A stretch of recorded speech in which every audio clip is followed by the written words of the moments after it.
Halo teman-teman, kembali lagi bersama saya Khairul Anwar di komunitas impor bisnis. Di channel kali ini kita akan membahas tentang sebuah tips and trick bagaimana cara teman-teman menjadi seorang importir dan juga seorang bisnis. Oke, yang pertama langsung saja kita akan membahas 3 langkah menjadi seorang importir pemula. Yang pertama adalah belajar ilmunya. Jadi teman-teman sebelum melakukan kegiatan impor, teman-teman harus tahu ilmunya dengan benar dan jelas. Oke, teman-teman, bagaimana cara mencari ilmunya? Teman-teman yang pertama bisa melakukan otodidak, belajar dari YouTube, kemudian belajar dari praktisinya. Dari semua pilihan ketiga tersebut akan memiliki tingkat resiko yang sangat berbeda. Ada resiko yang paling tinggi, kemudian juga ada risiko yang terendah atau mungkin minim resiko. Yang pertama saya akan membahas dari risiko yang paling tertinggi adalah otodidak.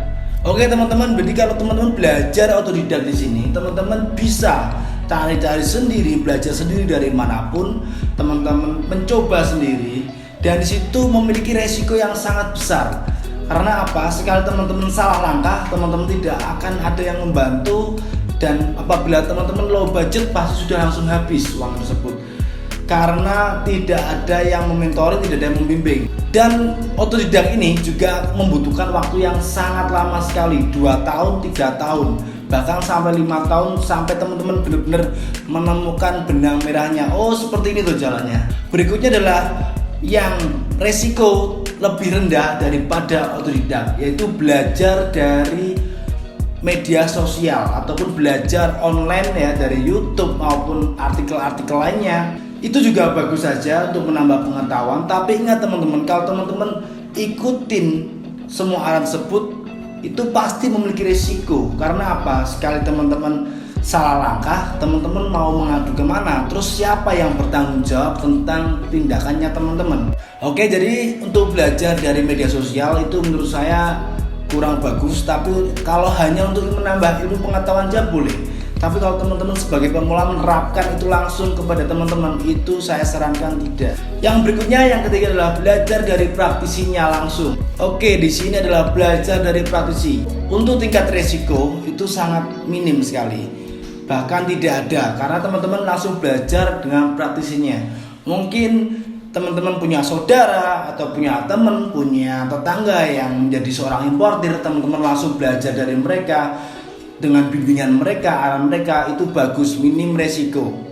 Oke, atau mungkin teman-teman ikut komunitas yang di dalamnya teman-teman udah benar-benar tahu nih, oh ini ilmunya aku membutuhkan banget, oh ini ilmunya tuh mulai dari step dari 0 sampai bisa, oh ini ilmunya tuh seperti ini, teman-teman udah mengetahui, itu juga bagus. Karena kalau teman-teman masuk ke dalam komunitas tersebut, teman-teman pasti akan dibimbing dan kemudian diarahkan untuk menjadi seorang importer yang benar. Jadi tidak salah langkah. Dan apabila ada salah langkah itu pasti bisa dipertanggungjawabkan oleh komunitas atau importer yang tersebut yang ngajarin teman-teman. Jadi saran saya untuk belajar dari praktisinya itu sangat bagus daripada pilihan yang lainnya tadi. Oke, berikutnya yang kedua, menentukan niche product. Jadi teman-teman di sini harus menentukan niche produknya dulu. Jangan langsung ingin impor habis tahu ilmunya nggak tahu mau impor apaan. Nah seperti itu, atau mungkin ikut-ikutan kayak teman-teman aja. Itu sangat berbahaya sekali untuk manajemen keuangan teman-teman. Jadi yang pertama, teman-teman harus menentukan niche produknya. Terus kemudian yang kedua, niche marketnya. Oke, yang pertama adalah produk. Teman-teman harus menentukan temanya dulu, bidangnya dulu. Aku mau bermain di bidang apa nih? Alat rumah tangga, atau mesin, atau elektronik, atau mungkin perlengkapan bayi, atau mungkin alat rumah tangga yang lebih spesifik. Contohnya peralatan dapur, itu juga lebih enak. Jadi teman-teman nggak palu gada, palu mau gue ada. Kalau teman-teman jual semuanya itu menjadi ya bisa aja, oke, itu nggak masalah. Tapi teman-teman untuk membesarkan bisnisnya teman-teman itu sangat lama sekali dan sulit. Karena teman-teman harus bertarung dengan banyak kompetitor, teman-teman harus ikuti tren pasar dan lain sebagainya. Oke, berikutnya adalah niche market. Teman-teman harus menentukan dulu nih target market teman-teman untuk produk teman-teman itu seperti apa sih? Atau mungkin kelas yang high class, yang kelas paling atas, juga bisa yang menengah, atau mungkin yang paling bawah sendiri, yang low budget. Itu terserah teman-teman. Teman-teman harus menentukan dulu. Terus niche marketnya sebesar apa sih di Indonesia ini? dan masih banyak lagi untuk riset niche market. Jadi kedua ini produk dan market teman-teman harus menentukan dahulu. Jadi jangan asal-asal langsung ikut belajar impor, kemudian teman-teman bingung mau impor apaan. Oke, berikutnya yang ketiga tentang marketing. Nah ini nih yang paling rawan kalau menurut aku nih teman-teman. Kalau teman-teman udah tahu ilmunya, tahu rahasia tentang impor, terus kemudian marketnya seperti apa, teman-teman sudah membuat gambarannya, terus pada saat eksekusi marketingnya teman-teman lambat, itu juga akan mempengaruhi finansial keuangan teman-teman. Jadi bagaimana teman-teman mengatur keuangan tentang bisnis teman-teman itu sangat penting sekali. Jadi marketing ini adalah ujung tombaknya teman-teman.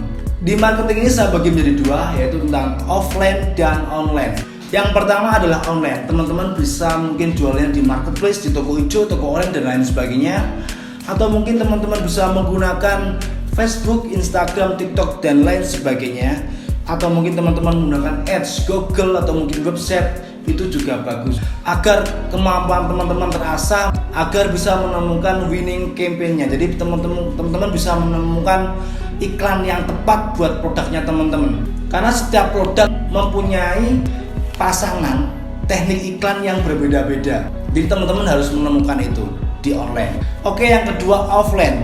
Teman-teman mungkin bisa menggunakan marketing cara offline. Aku sudah mempunyai jalur distribusi sendiri, jalur pemasaran sendiri. Itu malah bagus buat teman-teman. Tapi teman-teman untuk sebagai seorang pemula mungkin teman-teman harus mengawalinya dahulu dengan door to door. Jadi dari satu tempat ke tempat lain menawarkan produk teman-teman. Itu seperti cara-cara orang-orang dahulu untuk menawarkan produk mereka. Berikutnya mungkin teman-teman mempunyai toko konvensional.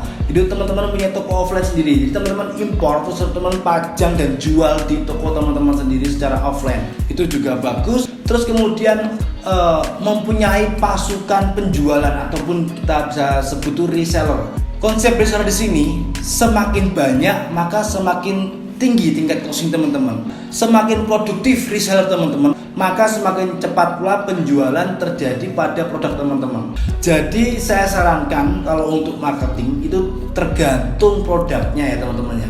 Harus mencari dulu yang tepat yang mana nih. Kalau teman-teman bisa mengkombinasikan dari offline dan online itu juga sangat bagus sekali teman-teman. Oke, nah itu tadi adalah 3 langkah menjadi importir pemula. Yang pertama teman-teman harus tahu rahasianya dengan minim resiko. Pastikan itu minim resiko dulu. Teman-teman tahu rahasianya, tahu ilmunya. Pastikan dengan minim resiko. Oke, terus kemudian yang kedua menentukan niche market, juga niche produk. Itu wajib teman-teman harus gambar dulu, teman-teman harus tulis dulu. Teman-teman harus mencari dulu, meng-create atau membuat dulu. Berikutnya yang ketiga adalah marketing. Ini adalah ujung tombak dari bisnis teman-teman. Jadi marketing ini teman-teman harus belajar ya, dari online juga offline, banyak banget di situ tips and triknya kita akan bagikan nanti, belajar marketing online dan juga offline. Lebih baik jika teman-teman bisa menggunakan kedua-duanya. Oke, semoga bermanfaat. Itulah tadi menurut saya yang hal-hal yang harus teman-teman perhatikan ya dari 3 langkah menjadi seorang importir. Jadi teman-teman wajib membuat dulu, mempelajari ketiga hal itu. Insya Allah itu akan membantu teman-teman mempermudah dalam bisnis dan bermanfaat untuk teman-teman semuanya.